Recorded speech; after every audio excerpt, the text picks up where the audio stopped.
The Museum of Television and Radio presents. You unlock this door with the key of imagination. Press the button, my friend. Send me back into time. Space Patrol! Space, the final frontier. Make it so, Mr. Dayton. Another number. Time. Warning, warning. There is nothing wrong with your television set. Do not attempt to adjust the picture. We will control the horizontal. We will control the vertical.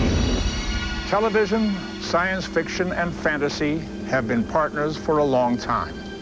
In fact, television itself, the idea of sending pictures through the air, was first imagined by a science fiction writer more than 300 years ago. 50 years ago, television became a household reality, and with it, dozens of wonderful science fiction programs. Television shows that have entertained, amazed, astonished, and even enlightened us. I'm William Shatner. And it is a great pleasure to meet you, sir. I am Leonard Nimoy. And we welcome you to the Museum of Television and Radio special, Science Fiction, A Journey into the Unknown. Joining us on this journey later this evening, Carrie Fisher, Princess Leia of Star Wars, and Dean Cain, Superman from Lois and Clark. So let's start our journey and sample what lies in store for us this evening.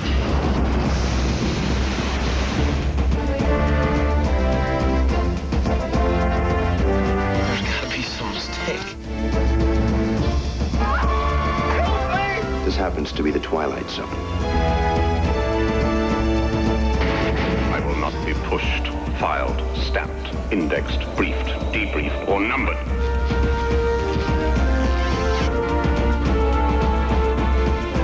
Two parallel worlds.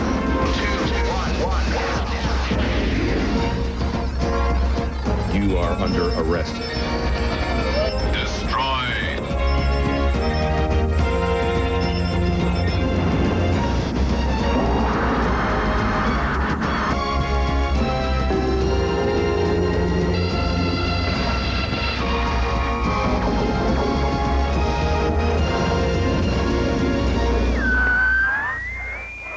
Ladies and gentlemen, it's indescribable. I can hardly force myself to keep looking at it. Wait a minute, something's happening. There's a jet of flame springing from the mirror, and it leaps right at the advancing men. It strikes them head on. Lord, they're turning into flame. The whole field's caught up.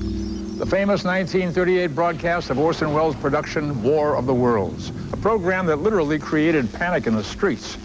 We open our show tonight fittingly with a segment called They're Here, Aliens on Earth. And we discover the panic over alien invasions that Welles started on radio was tailor-made for television.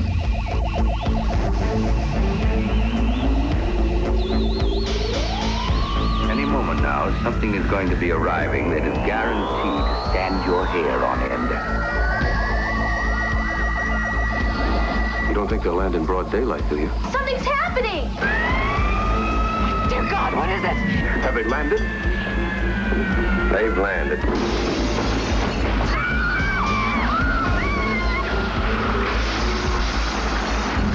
What would I do if they really came?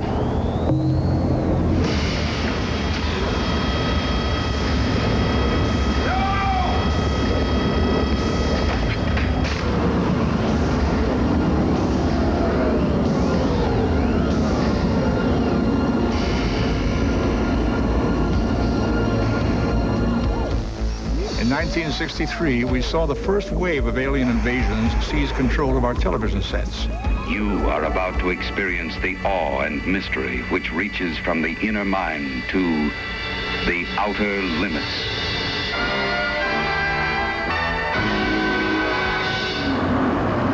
Tapping into the terror of its time, The Outer Limits is an anthology series that showcased alien monster stories with a message. Fear cannot save us. Rage cannot help us. We must see the stranger in a new light. The series routinely tested the inner resolve of human nature against alien true grit. Your race is too prejudiced to tolerate any differences from its own kind.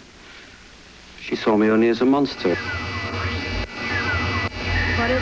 And the galaxy being, an alien stranger, appears when a radio engineer solidifies sound waves from space. Then, by accident, the alien is unleashed on a community that doesn't understand its curiosity. Line up on the transmitter shed. Don't fire! Fire!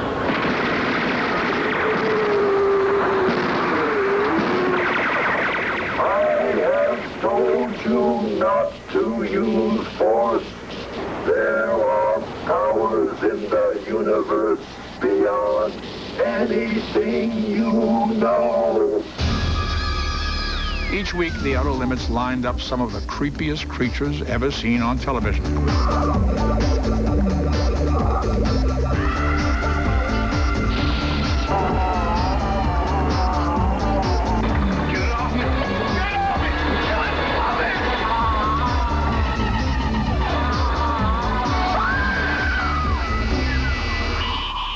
Having gained a foothold in the Outer Limits, the alien invasion of television was underway. The Invaders. In 1967, lost, lonely, and looking for a shortcut, architect David Vincent witnessed an alien landing.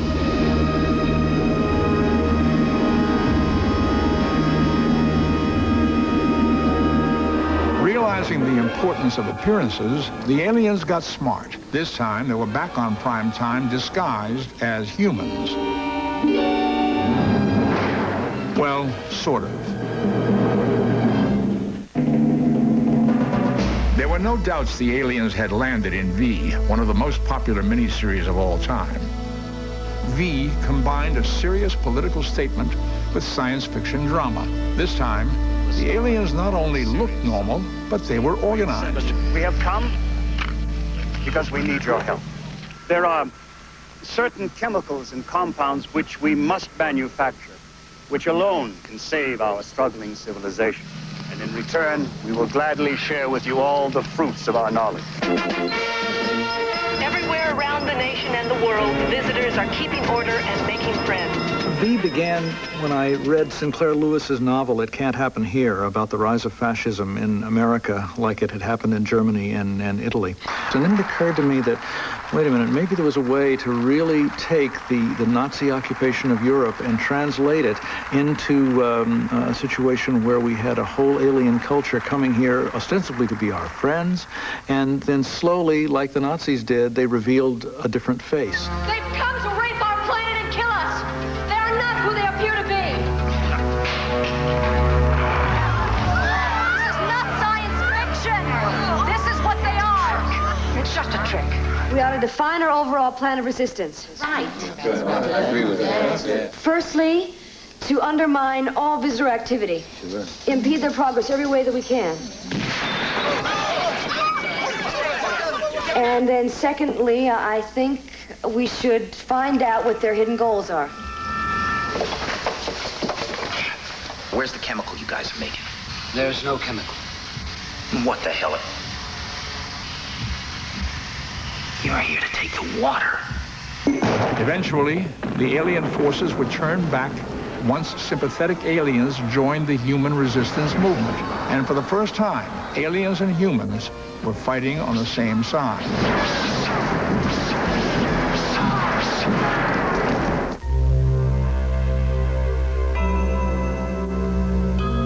Unit 7 clear.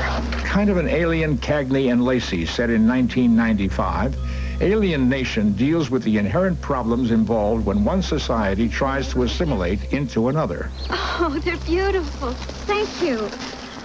That's really nice of you. Mom, I don't feel good. This one's marked. Where'd you put my keys? On the box. Look at this plant a woman from across the street brought. Mom, it really does hurt. On the box. And That's helpful. it's because it's your first day in a new school. Well, to me, what Alien Nation was about at heart was learning that our similarities are much more important than our differences. We shouldn't give them the right to vote. We shouldn't let them into our schools.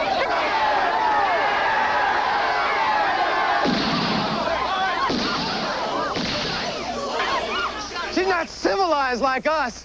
So why don't we just put a gun to her head and end it all right here, huh? We don't want her dead. We just want her back where she belongs. She belongs here.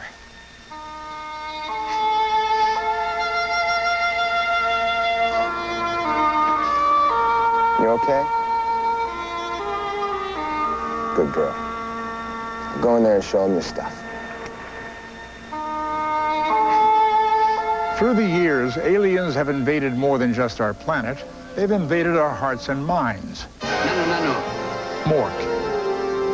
An alien unlike any we'd seen on television before. Now, if you want to pass for one of us, the first thing we're going to have to do is we're going to have to work on your voice. Well, how about this one? You say another word or blow your lips into the sink. That one's not quite you. Or this one? Hey, Ralphie boy, Norton, to the moon, Norton! How did you learn those voices? We've been monitoring your TV for years. My favorite is, Lucy, you can't do the show. Ricky, Babaloo! Look, up in the sky, it's a bird. It's a plane! It's Superman! In 1953, Superman was the first alien hero to have his own television series. And who, disguised as Clark Kent? As the ultimate alien role model, Superman was dapper, dependable, and downright honest. Fights a never-ending battle for truth, justice, and the American way. But best of all, he could fly.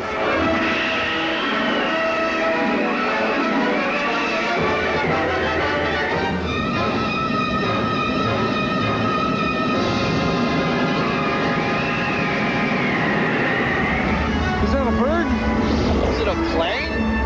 No, just a guy in a pair of tights and a cape. Lois and Clark, the return of Superman, the alien from Krypton, as a 90s kind of guy. Believe me, I'm trying my best to be like everybody else. An alien with distinctly human problems, even a wardrobe crisis when he tries to hide his true identity.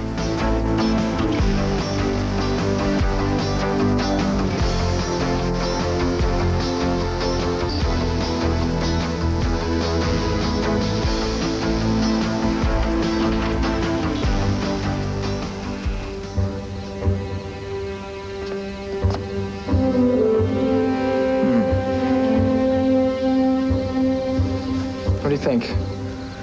Well, one thing's for sure, nobody's going to be looking at your face. Mom? Well, they don't call them tights for nothing. I see it, but I don't believe it. What, a man who flies? No, Lois Lane finally, literally swept off her feet. Too bad he's an alien.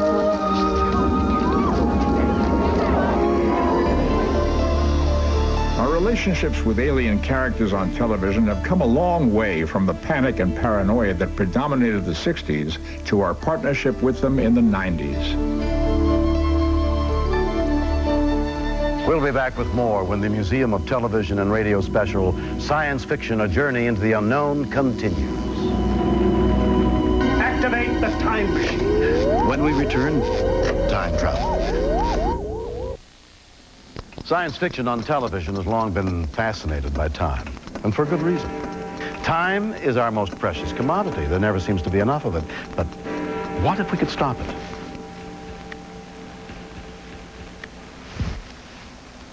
Imagine not only if we could stop time, but actually travel in it, revisit the past, or take a look at the future. Few ideas in science fiction are more fascinating than time travel. Few more intriguing than playing with destiny. In 1966, Time Tunnel tried to rewrite history from far below the desert surface. Here, scientists are working on a top-secret project. A tunnel that can transport people back in time. All you've ever sent back in time are mice and monkeys. So far, yes. Have you ever returned any of these animals to this laboratory safe and sound? Not yet, no, but Then, so far as we know, this whole thing might be just a fancy disappearing act. So scientists Tony and Doug decided to test out the time tunnel before it was finished.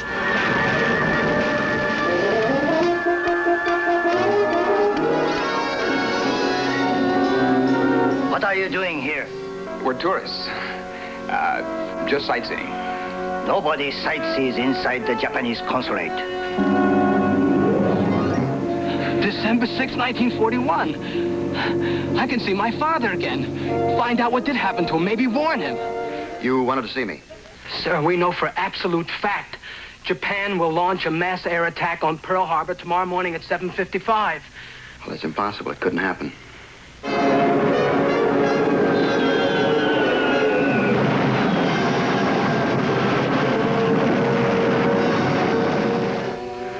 I know you as well as I know my own son. I am your son.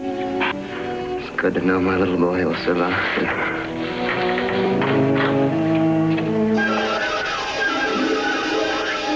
Tony and Doug never did change the course of history or make it back to the present. Well, wherever he and Doug are now, at least they're together. But where? We couldn't begin to guess.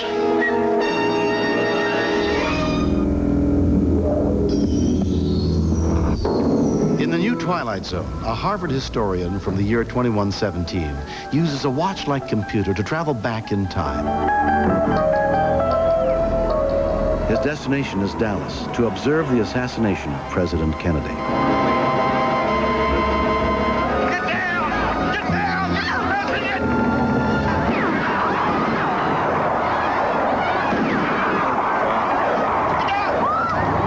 Treasury 1 to Treasury 2, do you copy? The President and First Lady are unhurt. Repeat, unhurt. Give me the worst and the best case outcomes in this timeline. Worst case scenario, nuclear exchange between the superpowers results in total annihilation of biosphere. Realizing the consequences of his actions, he tries to set history back on course.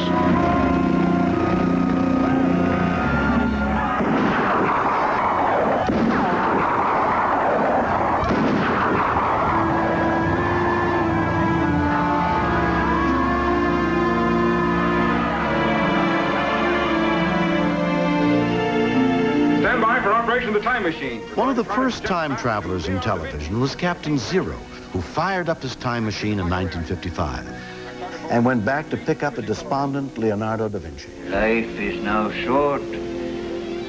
What have I completed? Nothing. Captain Zero brings da Vinci into the future so that he can see what has become of all his inventions. And now, Mr. Da Vinci, I'm going to refocus the view screen from your studio in the 16th century and show you some of the things that are going on in the world today. These are but a few of the types of aircraft that have developed from your original flying machines.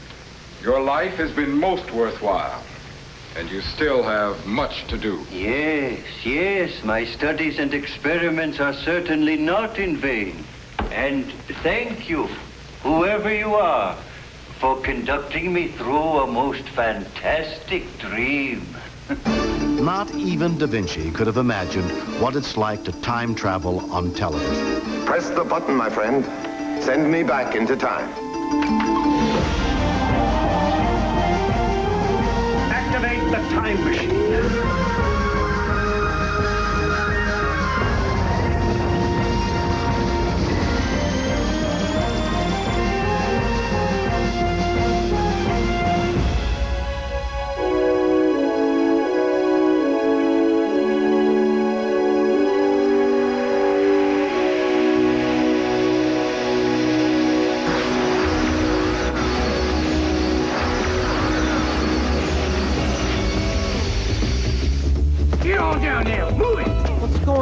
Find out soon enough, boy. Huh? You need a little trim, Elvis. In 1989, there was a new twist in time travel. Oh, boy.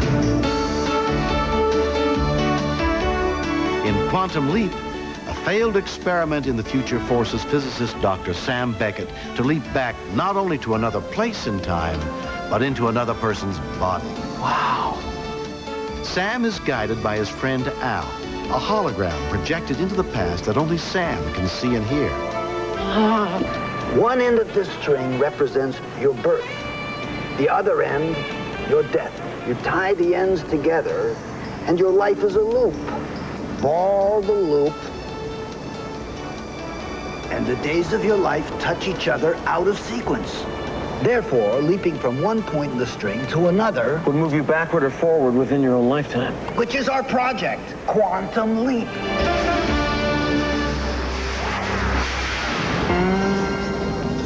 In Color of Truth, Sam leaps back to the South of the 1950s. There's got to be some mistake. Biggest mistake you'll ever make, boy. Ain't that right, Toad?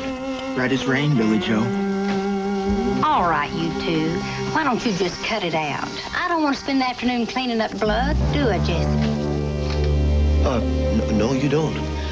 You made tea for us. I thought I'd join you. I can't have tea with you, Jesse. Why not? Colors and whites don't eat at the same table. If you want to eat with me, who says you can't? I'll say I can't. Why? Well, because it's the way things are. The way things have always been. Maybe it's time they changed.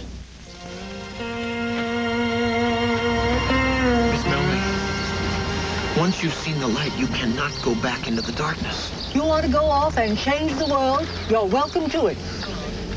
But if you want to work for me, we will close this conversation forever. Now, please go over to Miss Patty's, pick up my lunch. Yes, ma'am.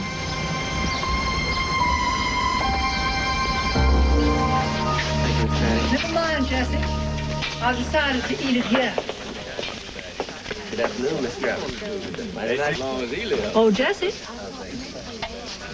Will you join me for lunch?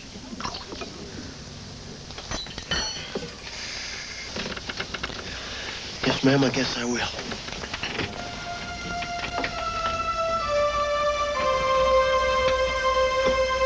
At the heart of Quantum Leap is Sam's hope that the next leap will take him home to the future.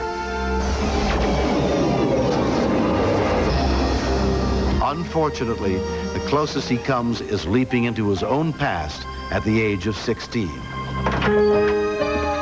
Sam, you scared 10 years out of me. Here, Sam tries to change his own destiny for the better. Al, listen, I don't want to be out of here. My dad dies of a coronary in '72. That gives me 3 years to prevent it. And Tom comes home for Thanksgiving before shipping out to Vietnam. God, Al, I can save Tom. You can't change something that isn't meant to be changed. Look, I can try. I just believe that if you're going to risk your life, it should mean something. You don't think I'm coming back, do you? I am not going to get killed, and no. The truth is, little brother, neither of us can see into the future. What happened? Sam told her Tom's gonna die. I didn't, Sam. I told you to keep that to yourself. You're not changing anything. Your father still dies in '72. Tom still gets killed in Vietnam. You're not changing their future, Sam. All you're doing is making their present miserable. Okay. I made it up. I made it all up. I made up everything because I didn't want Tom to go to Vietnam. Oh, Sam. I'm sorry. It's not fair, Al. I mean, come on, it's not fair. Well, I think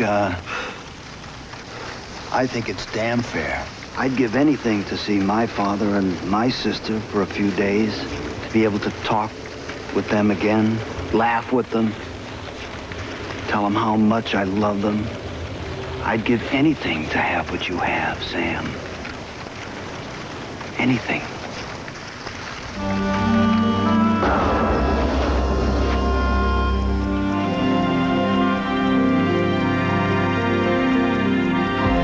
Please stay with us for more of the Museum of Television and Radio's Science Fiction, A Journey into the Unknown. When we return, Dean Cain's Superman will take us back to the early days of outer space on television. Truly. In the early 1950s, science fiction television was aimed at kids. I'm Dean Cain. On Saturday mornings, those kids lucky enough to even own a television set were spellbound by the thrilling exploits of space heroes like Flash Gordon and Buck Rogers. Kids didn't care that the spaceships and space weapons looked more like kitchen utensils, or that the costumes were corny. To them, the early space television shows were a window to worlds beyond, and they gladly looked on. Influenced by the success of science fiction radio and film in the 30s and 40s, television launched its own brand of hero. Here is a short sample of what you might find on Saturday mornings in the 1950s. Space Patrol! High adventure in the wild, vast reaches of space. Missions of daring in the name of interplanetary justice. Travel into the future with Buzz Corey, Commander-in-Chief of the Space Patrol. Android, attack. Android, attack. From here, Corey, you go no place at all.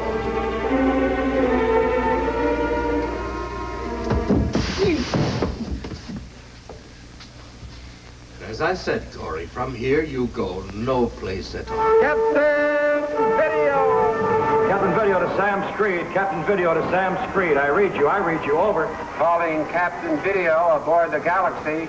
This is Captain Video. What is it, Street? This is Sam Screed aboard the Orion. Yes, I read you, Everett. How did you manage to get free? Let's not play game questions and answers, Captain. All I want from you is the answer to one question.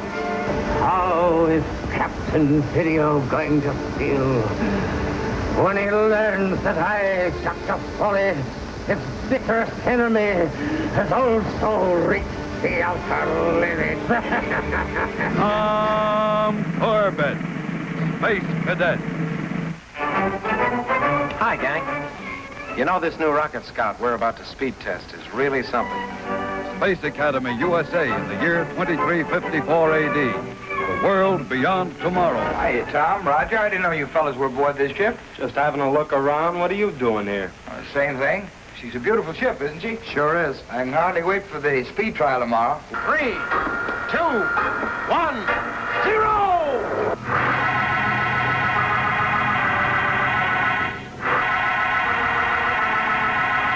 So until next fall, when we hope to blast off with you again, spaceman's luck to you all. Okay, Venus? Okay, Steve. Right. Let's go.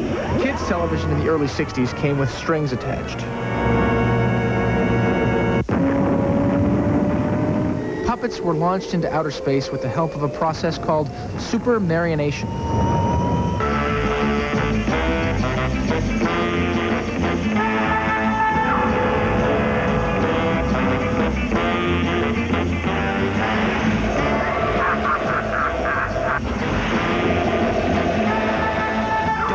Worry, Steve Zodiac. Unlike Earthmen, we do not make mistakes. That's what you think.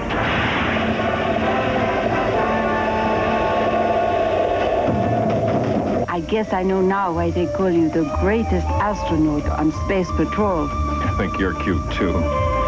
Space Patrol, this is Fireball XL5 returning to base. Mission complete. Over and out. By 1965, science fiction on Saturday mornings took one small step for kids and one giant step for their parents when the first soap opera of the space age landed in prime time.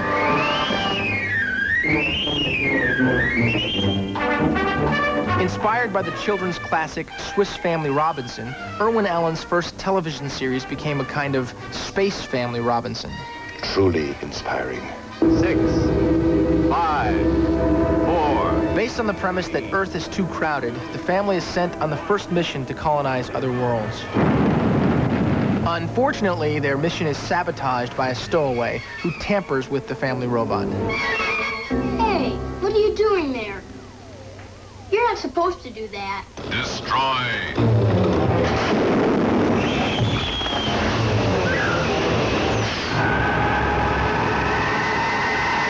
Well, of course, we don't know how far yet. For several celestial seasons, we were all lost in space as the pioneering Robinsons wandered from planet to planet trying to find their way home. Warning! Warning! Don! As of this moment, the spacecraft has passed the limits of our galaxy, hopelessly lost in space. Affirmative.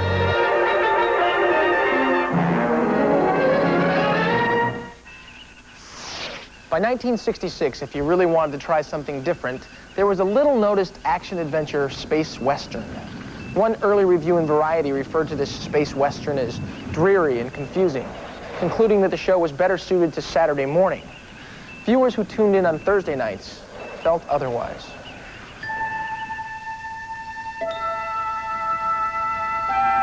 Space, the final frontier. These are the voyages of the Starship Enterprise. Its 5-year mission to explore strange new worlds, to seek out new life and new civilizations, to boldly go where no man has gone before. It's been said that few ideas in the history of television have inspired more passion and allegiance than Star Trek, which was created by Gene Roddenberry. Week after week, devoted viewers were intrigued by the multicultural crew and enticed by the show's optimistic view of the future, which reflected the idealism of the 60s. Star Trek went to the heart of trying to do very good science fiction and have the ensemble cast and the common background every week so that you felt like voyaging with this particular family of people because they got into the most interesting adventures.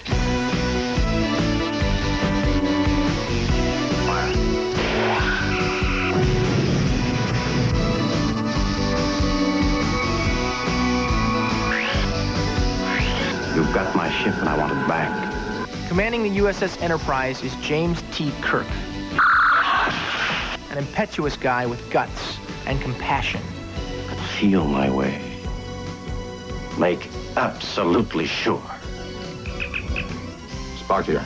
His first officer is Mr. Spock. I have a human half, you see, as well as an alien half, submerged, constantly at war with each other. A no-nonsense alien, half human, half Vulcan, who is loyal, logical, and likable. Fascinating. Each week, viewers voyaged beyond their wildest dreams. What are you? I am the guardian of forever. A time portal, Captain. A gateway to other times and dimensions. Exploring new planets and new civilizations.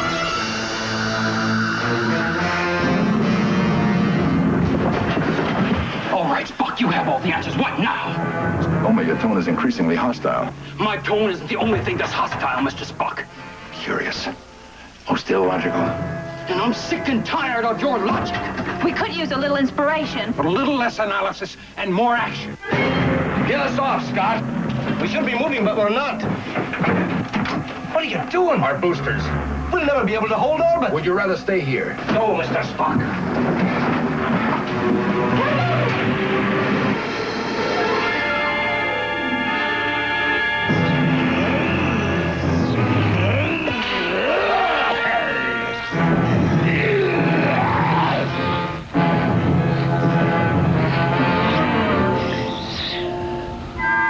No. No, I won't kill you. No, I won't kill him. Do you hear? You're a Metrone? By sparing your helpless enemy, who surely would have destroyed you, you demonstrated the advanced trait of mercy. Something we hardly expected. We feel that there may be hope for your kind. Therefore, you will not be destroyed. It would not be civilized. No matter what civilizations the crew of the Enterprise discovered, or obstacles they encountered, fans could always count on close encounters of another kind. All this power surging and throbbing, yet under control. Are you like that, Captain? For this evening, I was told I am your slave. You must know what you're doing. You are here because I wished you here. I do not wish to see you tortured in any way.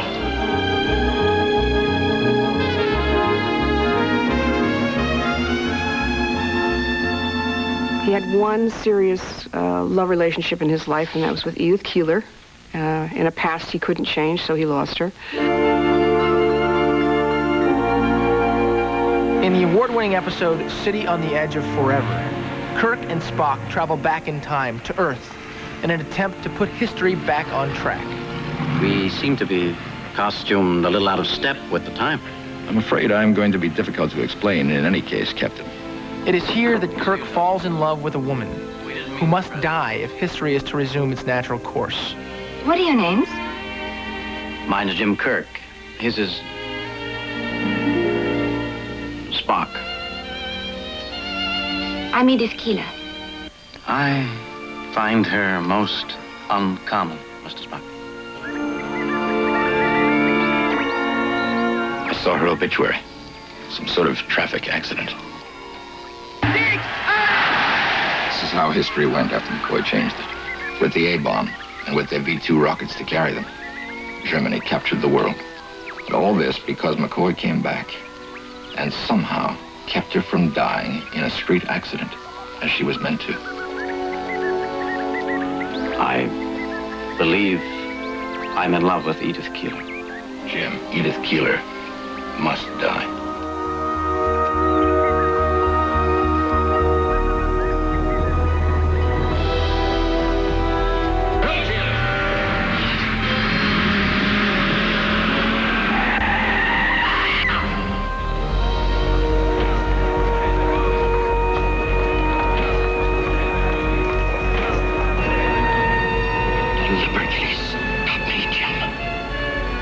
Saved her. Do you know what you just did?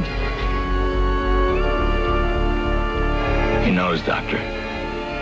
He knows.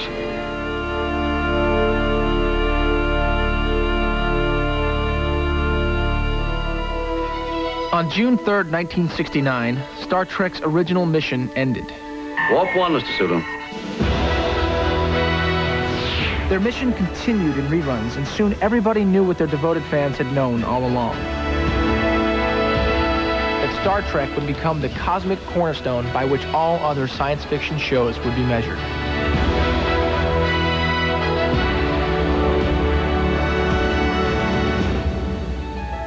Well, that was some ride from Captain Video to Captain Kirk, but we're not stopping here. Don't get up, stay strapped in your seats, because we'll be back with more of the best of science fiction on television. Up next, Carrie Fisher with the nuts and bolts of robots on television. Will you let that dial alone?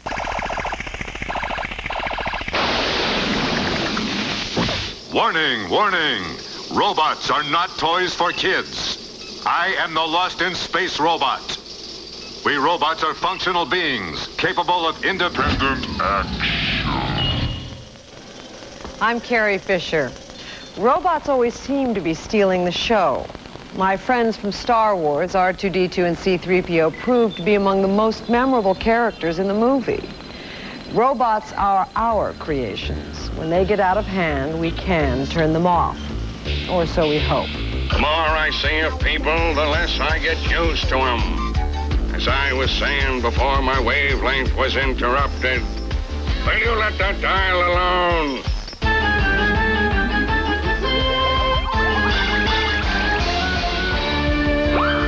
Hi, Reject. Oh my gosh, I've never been so glad to see anybody in my entire life.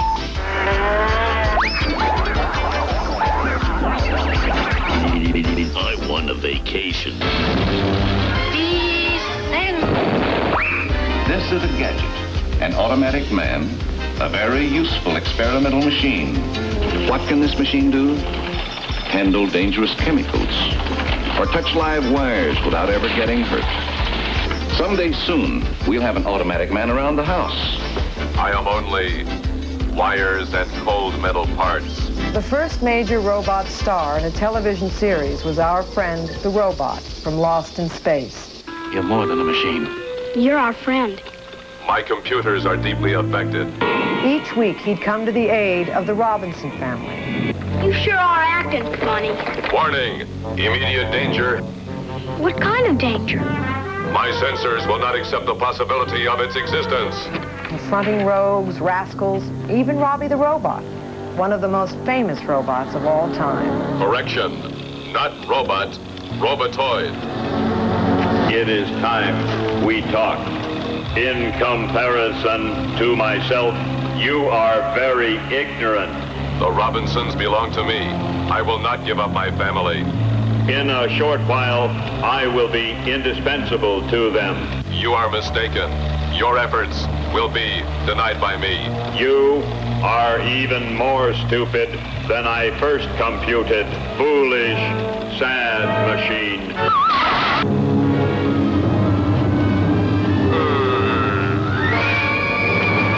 The series, The Outer Limits, explored the more serious side of robots.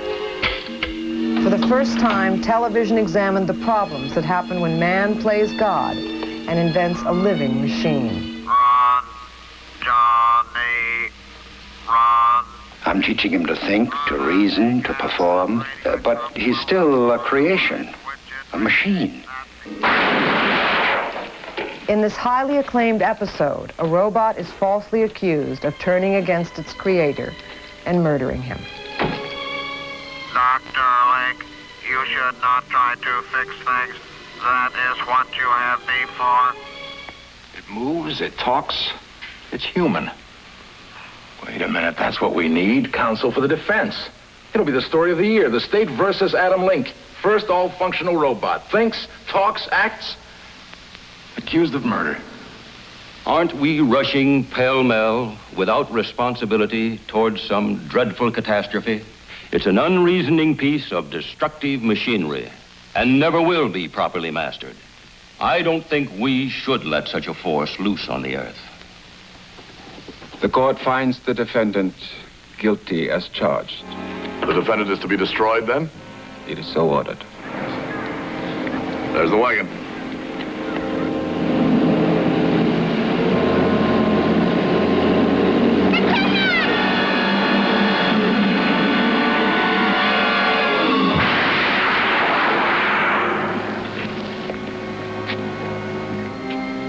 No, there's the end of your story. That terrible monster won't harm anybody ever again. It's not the end of the story. It's just the beginning. From these early Tin Man days, robots on television have become more sophisticated. Programs now explored something new, the evolution of man into machine. The price tag, $6 million. Steve Austin, astronaut, a man barely alive. Gentlemen, we can rebuild him. We have the technology. We have the capability to make the world's first bionic man. Bionics, man as machine. The year is 1974, and Lee Majors plays secret agent Steve Austin, crime fighter, hero, and all-around athlete. Each week, Austin proved the notion that science was capable of turning man into Superman. By 1975, Austin got a companion played by Lindsay Wagner, the Bionic Woman.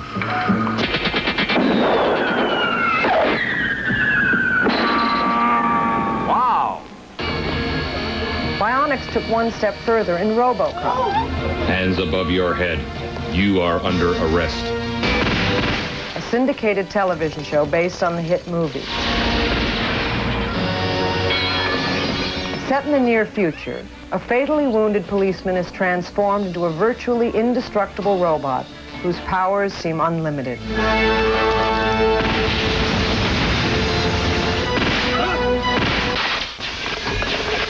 He's online. The program offers an intriguing dilemma in science fiction. A robot with an identity crisis. The body may be robotic, but the memories and soul are clearly human. Whoa, RoboCop. You're my hero. When I grow up, I'm gonna be just like you. When I grow up, I'm gonna be just like you, Dad. You were thinking about him again, weren't you? Images are all that's left of what I was. I want to remember. Max Headroom turned robotics inside out. His adventures take us into a strange techno-future where a TV reporter's memories are trapped in a computer and reincarnated as a smart alecky talking head. Mama. Talking to me, Mr. Grossberg? I think it's calling me Mama. What is that? Computer-generated Edison Carter.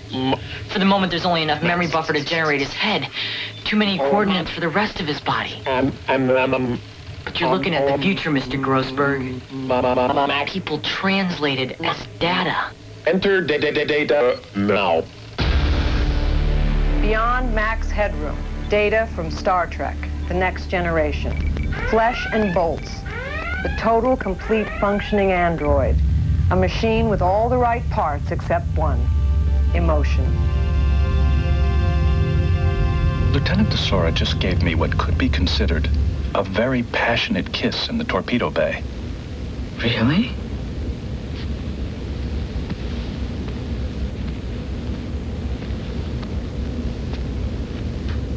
And? I was intrigued. Well, what do you think of her, Data? I find her to be a competent officer, highly motivated, though somewhat lacking in her understanding of the theory underlying the dilithium matrix application. I meant personally. I look forward to the time we spend together. Well, then it seems the next move is yours. But I am not capable of love. Then it's going to be a very unique experience. And like humans, even an android questions his own existence. May I ask you a question, sir? Certainly. Why did you create me? Why does a painter paint? Why does a boxer box? Now let me ask you a question. Why are humans so fascinated by old things? Perhaps for humans, old things represent a tie to the past. Well, what's so important about the past? Humans are mortal. They seem to need a sense of continuity. I suppose it is a factor in the human desire to procreate. Oh, so you believe that having children gives humans a sense of immortality, do you? It is a reasonable explanation to your query, sir.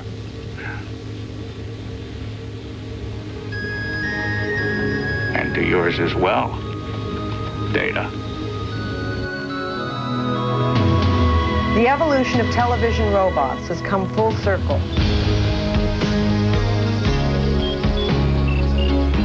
From cute and innocent It does not compute. to wise and fully functional. Hide. But whatever their form, robots are a reflection of us. They are our creations. And what science fiction on television says about them reveals even more about us. We will be back in a few minutes with more of the best in science fiction and fantasy when the Museum of Television and Radio special continues. Just ahead, Leonard Nimoy with a journey into nightmare worlds.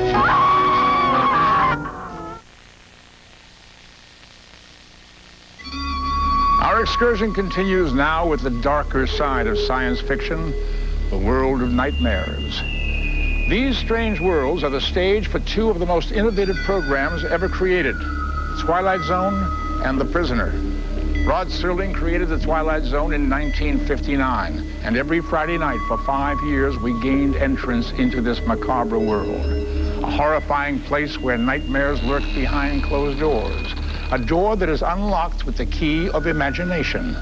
Beyond it, A dimension of sound, a dimension of sight, a dimension of mind. You're moving into a land of both shadow and substance, of things and ideas. You've just crossed over into the Twilight Zone.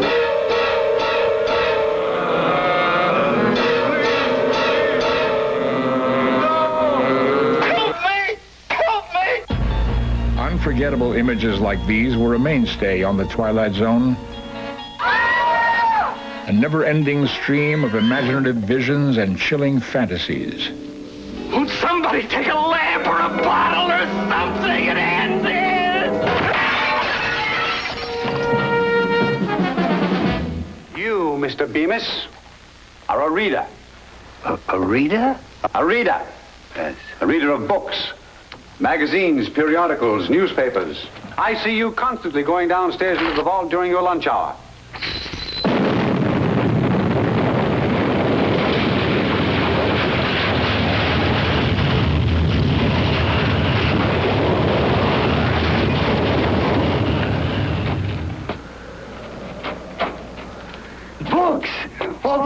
I'll need all the books I'll ever want.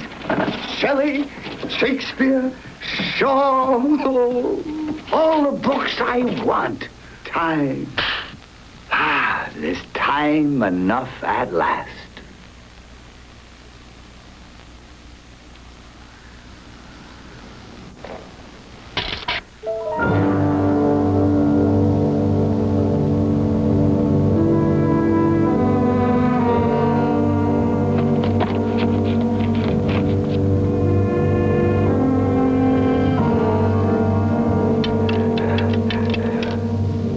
That's not fair. That's not fair at all. There was time now. There was all the time I needed. That's not fair. That's not fair.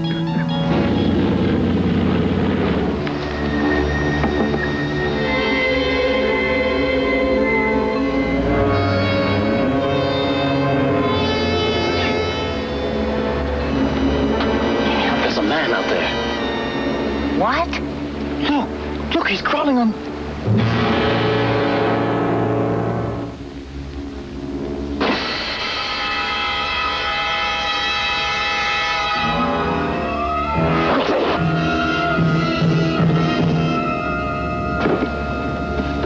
Yes, Mr. Wilson? Can I help you, Mr. Wilson? I know I had a mental breakdown. I know I had it in an airplane. I know it looks to you as if the same thing's happening again, but it isn't.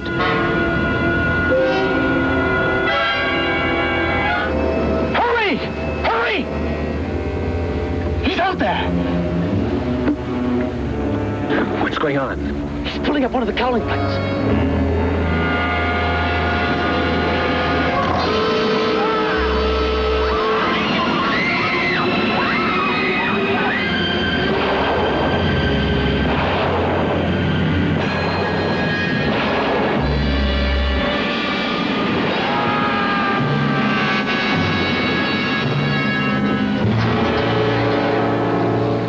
Nuttiest way of trying to commit suicide I ever heard of.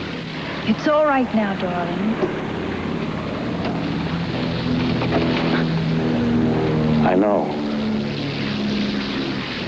But I'm the only one who does know. Right now.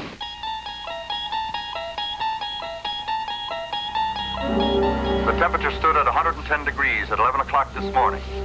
Humidity 91%. Forecast for tomorrow, hot. There was a scientist on the radio this morning. He said that it'll get a lot hotter, more each day, now that we're moving so close to the sun. You know, Mrs. Bronson, I keep getting this crazy thought. This crazy thought that I'm going to wake up and none of this will have happened. I'll wake up in a cool bed. It'll be night outside. And there'll be a wind. Branches rustling. As hot as it is, it could be so much worse. Oh, Norma, it could be so much worse.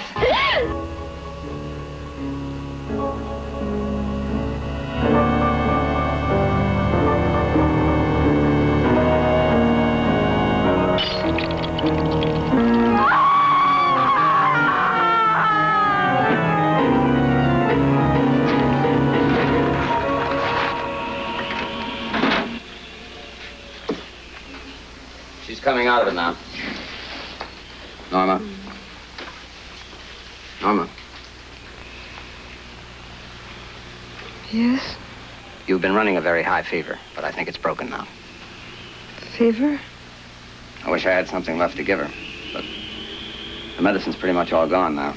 Oh, there was a scientist on the radio this morning. He was trying to explain what happened, how the Earth had changed its orbit and was starting to move away from the sun, and that within 1, 2, or maybe 3 weeks at the most, there wouldn't be any more sun. We'd all freeze. Isn't it wonderful to have darkness, coolness?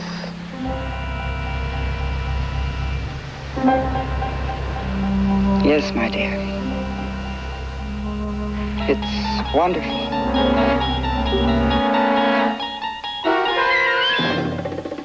Some of the Twilight Zone's most surreal nightmares were thinly veiled explorations of very real social issues. We look now at perhaps the most acclaimed Twilight Zone of all time. The episode, Eye of the Beholder. When will they take the bandages off? How long, nurse? Until they decide whether or not they can fix your face. Doctor, may I walk outside and sit in the garden just to make believe I am normal? I want to belong. I want to be like everybody. Now, one of the alternatives, just in the event that this last treatment is not successful, this is simply to allow you to move into a special area in which people of your kind have been congregated. Congregated? Oh, you mean segregated? You mean in prison, don't you, Doctor? You're talking about a ghetto, aren't you? A ghetto designed for freaks. Please take this off me. Please take this off me. Oh, please take this off me. Take it off me. Take it off me. All right, Miss Tyler. No change. No change at all.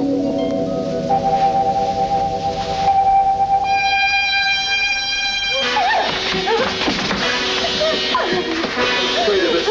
Turn on the lights.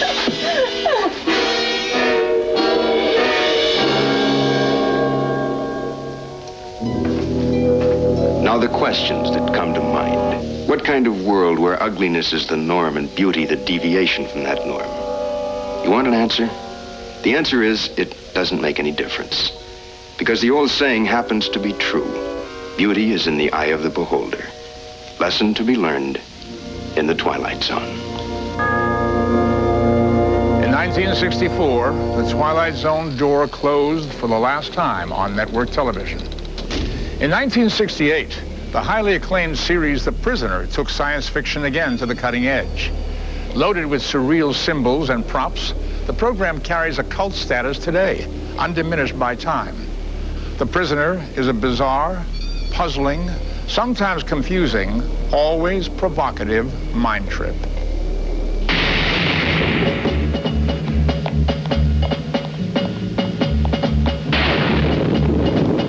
It was the unique vision of Patrick McGowan who created and starred in The Prisoner. The series is about a secret agent who quits his high-security job. The government wants to find out why. A mysterious figure follows him,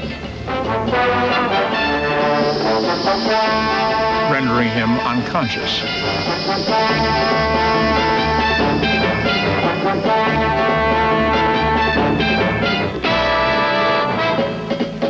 He awakens in a never-never land called The Village, where the series is played out. Here are highlights from several episodes of The Prisoner. Brace yourself. What you're about to experience is television turned upside down. Where am I?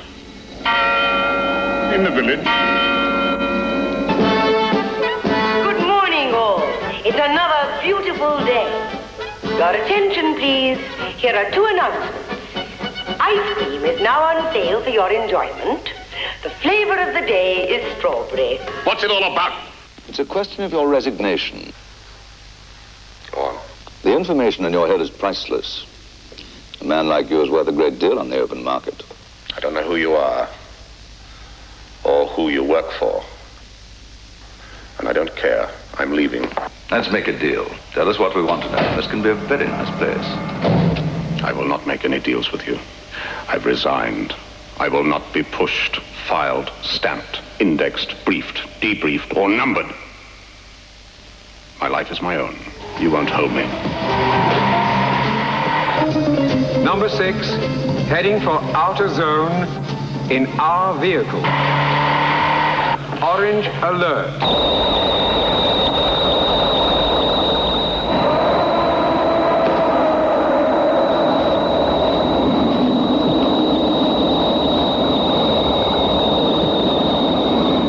Do you still think you can escape? Number 6? Well, I'm going to do better than that. Oh? Going to escape and come back. Come back?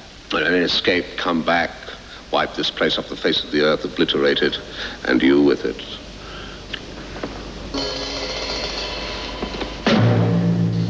Don't worry, number 6. You'll be cured. Humpty Dumpty sat on the wall. Humpty Dumpty had a great fall.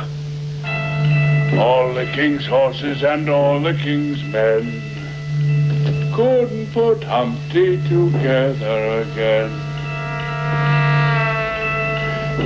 This is it. 1 week. Neither of us can leave till death do us part. Die! 3. Die! Die! 1. Die! Die!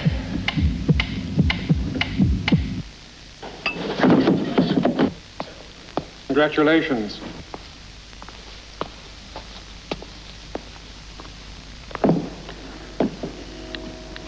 We shall need the body for evidence.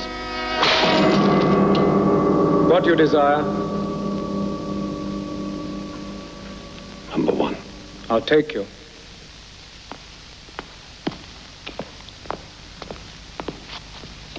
And who is the mysterious number 1, the ultimate power in this strange world? Patrick McGoohan answered the question in the final episode of The Prisoner, called Fallout.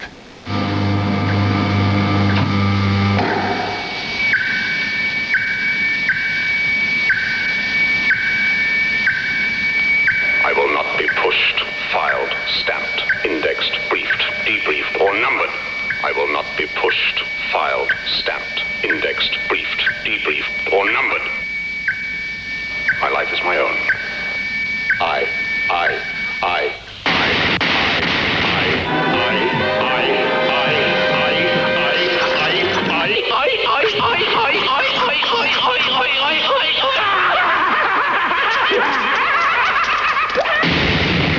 So, who is number 1 in the strange world of The Prisoner?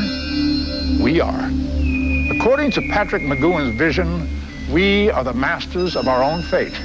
Or at least we should be. Coming up, Carrie Fisher with more adventures in outer space. We have engaged the Borg. Science fiction in the 70s came in with a bang. I'm Carrie Fisher. There were bigger blow-ups, better dogfights, and enough high-tech, laser-lapping, supersonic special effects to entertain anyone within the galaxy limits. At the risk of sounding immodest, all this was fueled by the success of Star Wars. Its big-budget effects raised the stakes in science fiction on television. Bigger was better, and leading the way were 2 of the most expensive shows ever produced.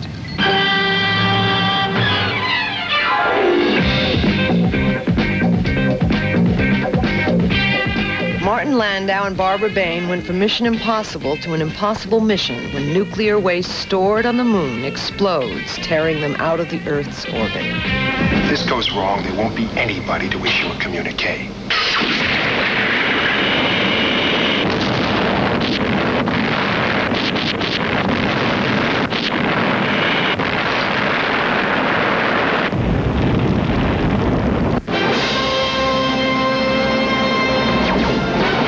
Bonanza's Lorne Greene traded in the Ponderosa for a spaceship and his 6-shooter for lasers in Battlestar Galactica.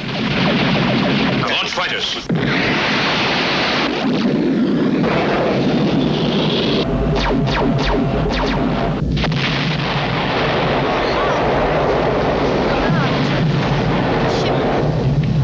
Oh, my God. Decades later, shows like Babylon 5 and its computer-generated effects blew the lid off our perceptions. Commander, it's on a collision course heading straight for us. The special effects themselves had become science fiction. 20 feet. 10. 5. Activating grapple. Negative contact on grapple. 40 seconds. Activating grapple.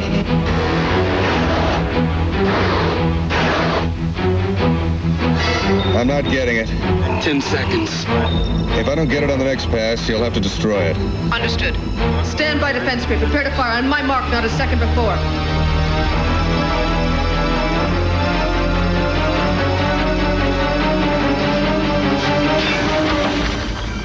Got it.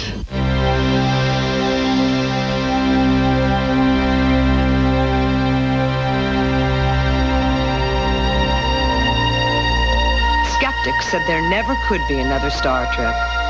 But in 1987, Gene Roddenberry did it again on another frontier with yet another crew. At the helm was Captain Jean-Luc Picard. Space, the final frontier. These are the voyages of the Starship Enterprise. Its continuing mission to explore strange new worlds, to seek out new life and new civilizations, to boldly go where no one has gone before.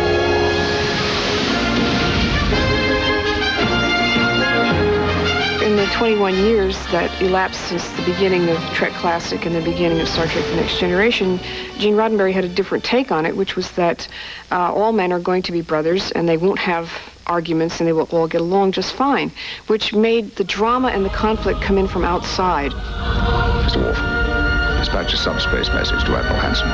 We have engaged the Borg.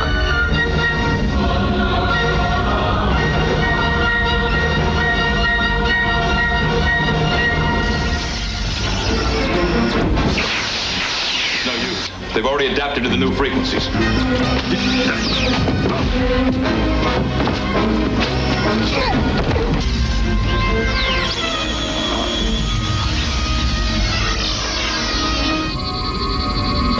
captain has been altered by the Borg.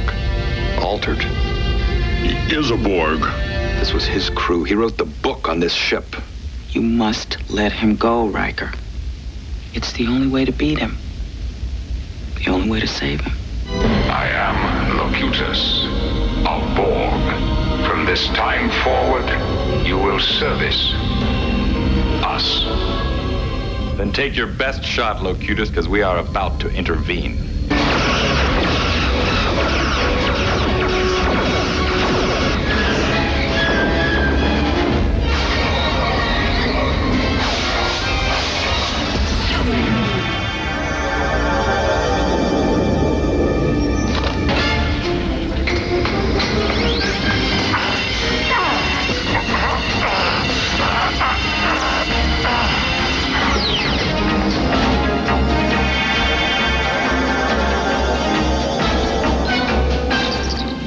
Mission accomplished. We have him.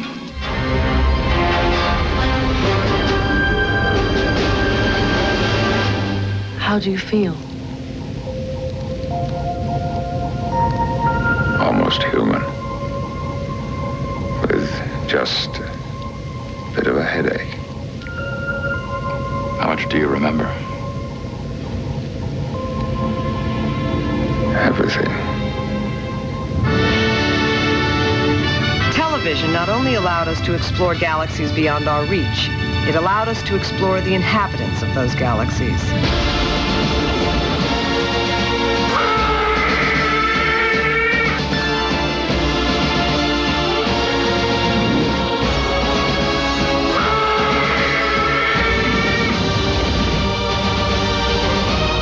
I'm your nemesis. I'm your nightmare.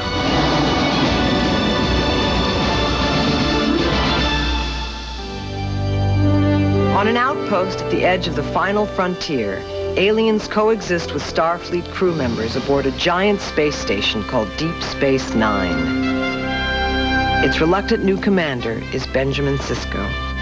The challenge with Deep Space Nine was to create a new Star Trek franchise that did not use the Enterprise, and that was not, for all intents and purposes, a pale imitation of the next generation. Talk to me.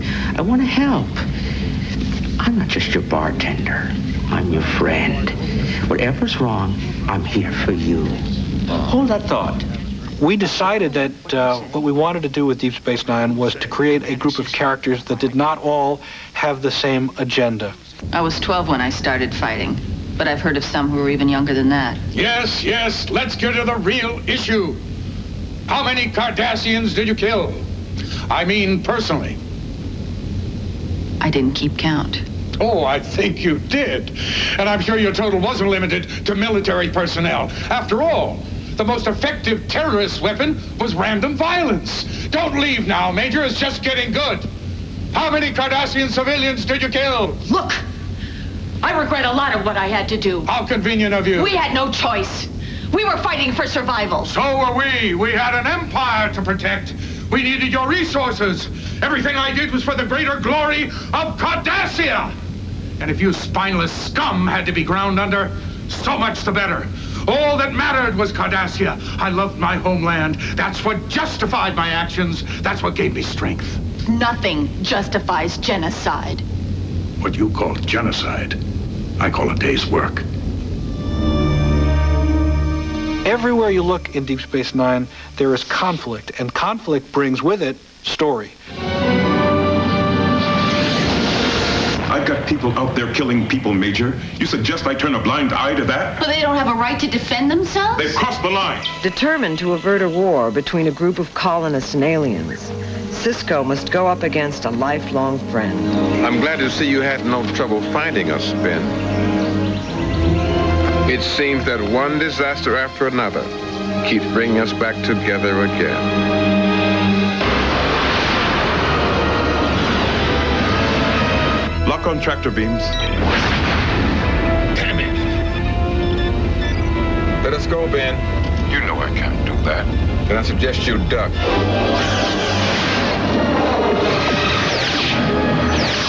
He's turning away. Now's your chance. Fire. It's over, Cal. For now, anyway. Next time, tell Starfleet to send someone else. It doesn't feel right you and I shooting at each other. There won't be a next time. Stand down.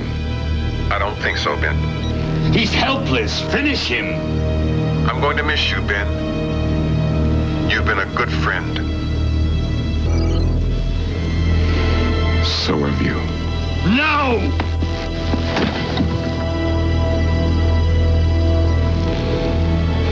I thought you were strong, Commander. You're not. You're a fool. A sentimental fool. I said I'd stop the Maquis, and I have. But I will not kill a good man for defending his home. You disappoint me. Don't expect me to lose any sleep over it. Mr. O'Brien, when you get a chance, I could use some help with these engines. Yes, sir. It is the unknown that defines our existence.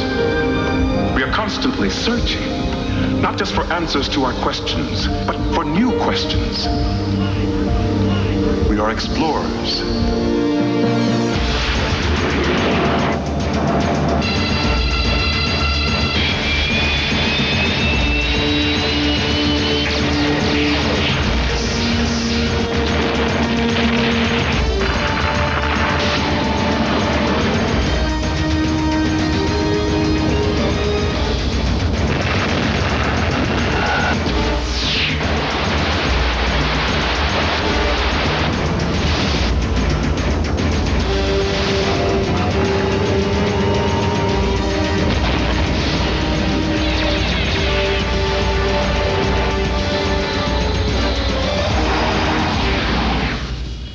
Stay tuned for more of the Museum of Television and Radio specials, Science Fiction, A Journey into the Unknown. Coming up, Dean Cain takes us on a trip into other dimensions.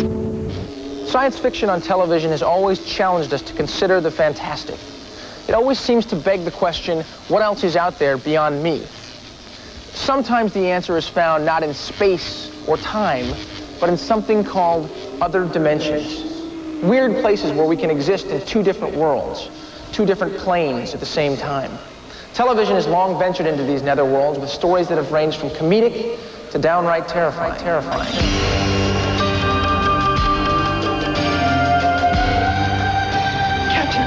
What's going on? If there was an antimatter being here, right now, my hand would go straight through him. Two parallel worlds that exist side by side.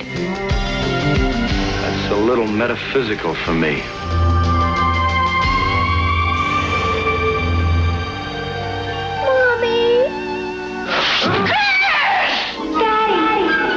Tina? Where are you? Just hang on tight.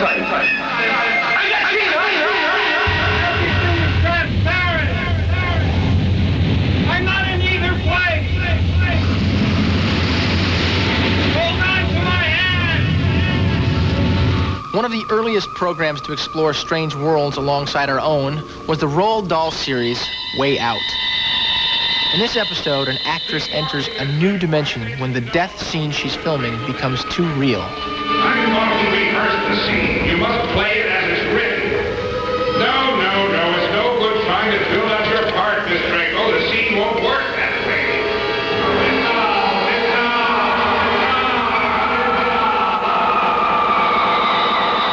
What is going on here? On Deep Space Nine, Kira met her match.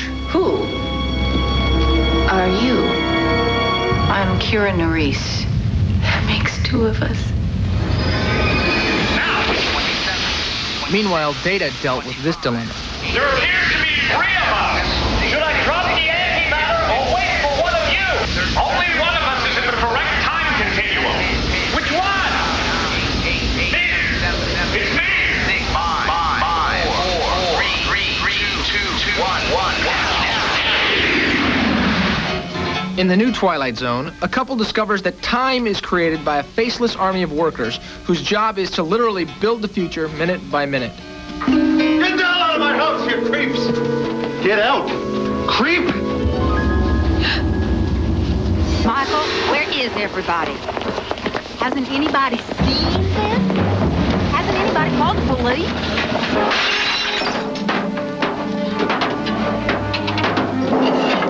Get that bookcase out of the alley. Careful getting it through the doorway. Hey! Michael! Over here, honey! What is all this? What the hell is going on? We're talking about time, Mr. Wright. You two somehow have skipped over a few hours and landed here in the minute 11:37. I'm afraid you simply cannot be allowed to return.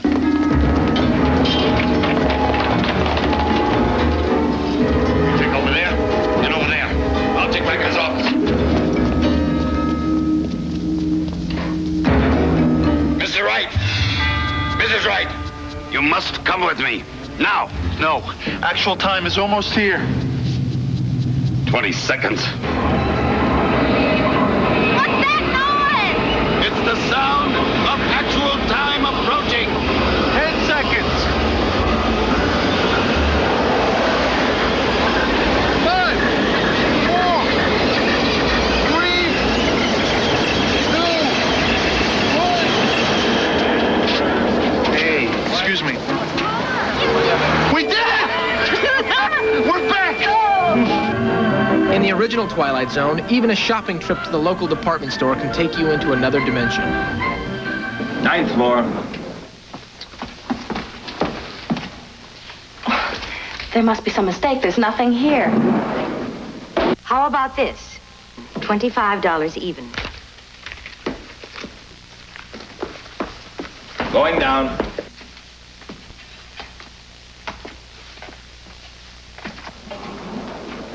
Perhaps I can help you, Miss White. Perhaps you can. This thimble, it's dented and scratched. Your receipt? I gave her a $20 bill and a $5 bill. She gave me this thimble and I... Well, there she is. There's a woman who waited on me, miss. Miss, I wonder if you'd...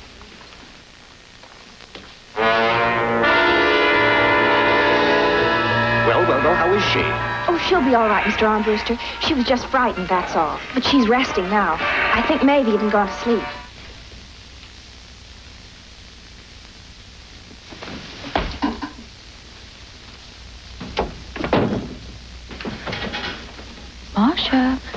Marcia. Marcia? What do you think you're fooling, Marcia? Marcia. Marcia. Oh, Marcia. Marcia.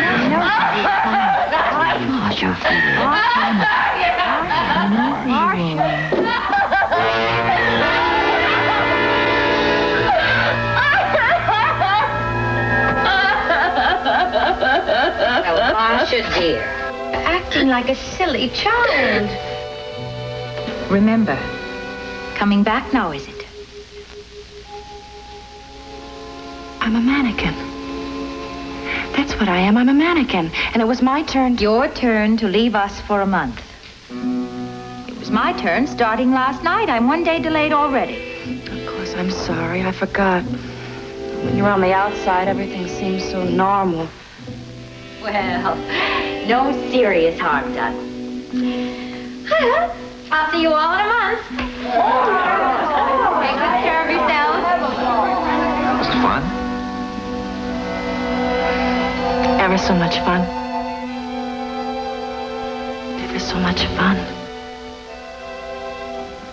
Sometimes trips into other dimensions have a kinder or gentler feel. Call these excursions magic, or miracles, or simply fantasy. No matter what you call them, they make for wonderful television shows with story twists that defy normal explanations. It's sort of funny. You've taken me to die in the cornfields where I should have died 3/4 of a century ago. Look, Dad, you can tell those nutty stories to all the people at the old folks' home, but if you tell Brian that, he's not going to sleep at night. As I remember it, the old highball ran straight east to west without fearing an inch. That-a-way.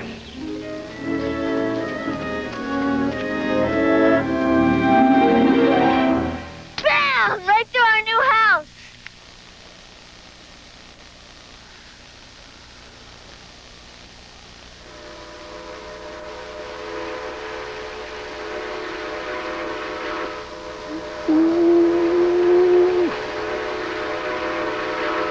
Mom!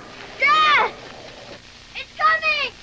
It's coming right through this room! Full steam ahead!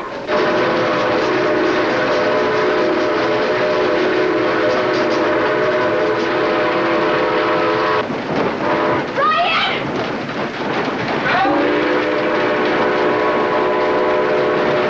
No. Oh, my God, no.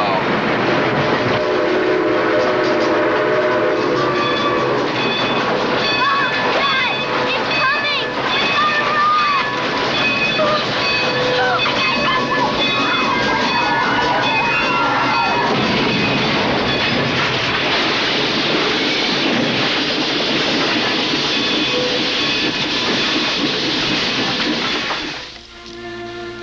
Here's your ticket, old Pa. Can I come along with you?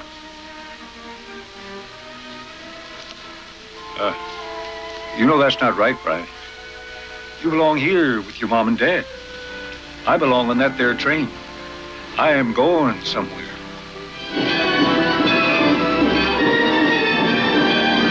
Bye, old Pa!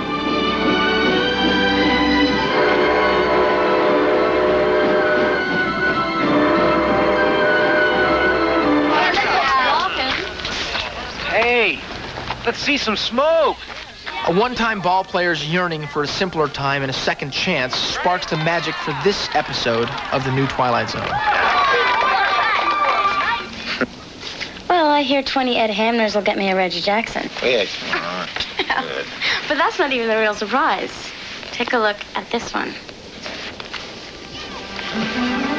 Molly Hanks? It looks kind of familiar. Kind of like the guy you see in the mirror, right?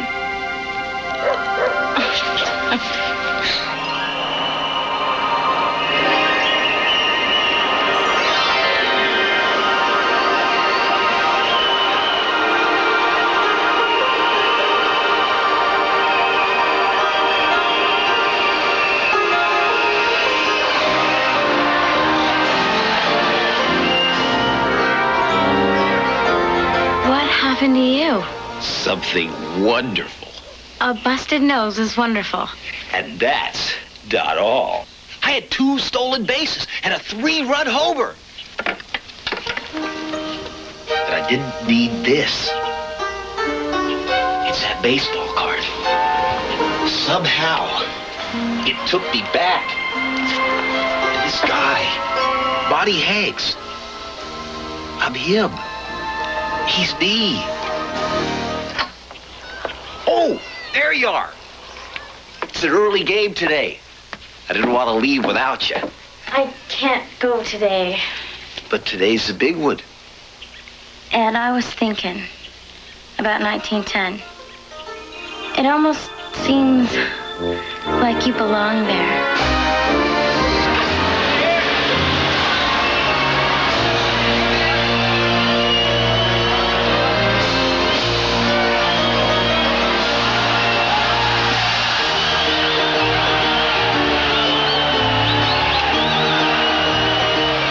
Miss you. I knew you'd do it.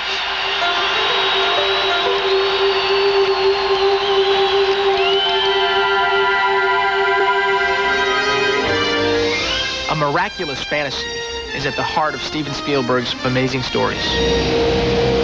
The mission takes us on board a World War II bomber forced to land when a crew member, an aspiring cartoonist, becomes trapped in the turret below. Bandits, 10 o'clock!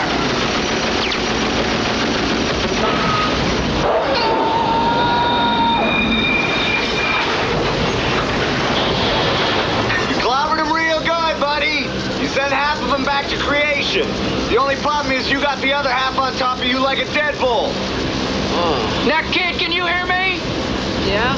Good, because you're going to be stuck inside Mama's belly till we can land this thing and blowtorch you out of there, okay? Cap, have you tried lowering the landing gear yet?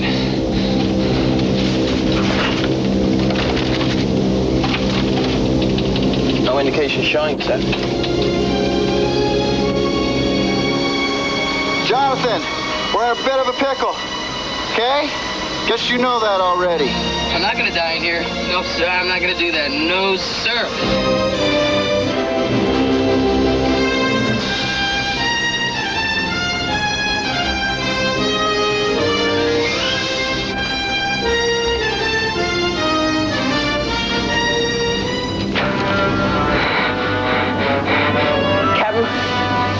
Try it again.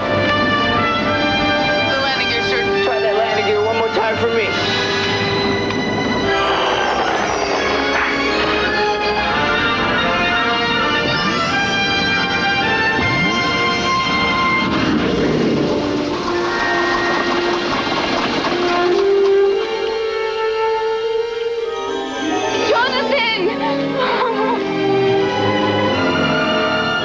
Jonathan, can you hear me? Come on. Can you hear me? Wake up, kid. Come on, snap out. Snap out of it, boy.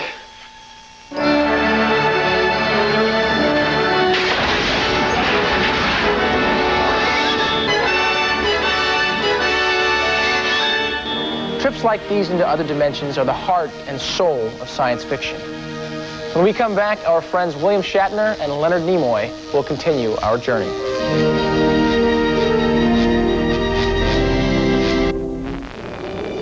For the past 2 hours, we've taken a fantastic journey into science fiction and fantasy on television. The remarkable range of these shows is as infinite as the mind's imagination. Where else but in science fiction and fantasy can someone travel through time, journey through space, enter other dimensions, meeting androids or aliens, or even on or two along the way? What unites all these unreal images is science fiction's unique power to say things about our real world, our fears, our hopes, our desires, and most of all, our dreams for a better world.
I'm Leonard Nimoy. And I'm William Shatner.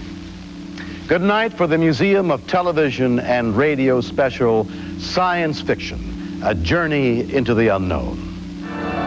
We now return control of your television set to you.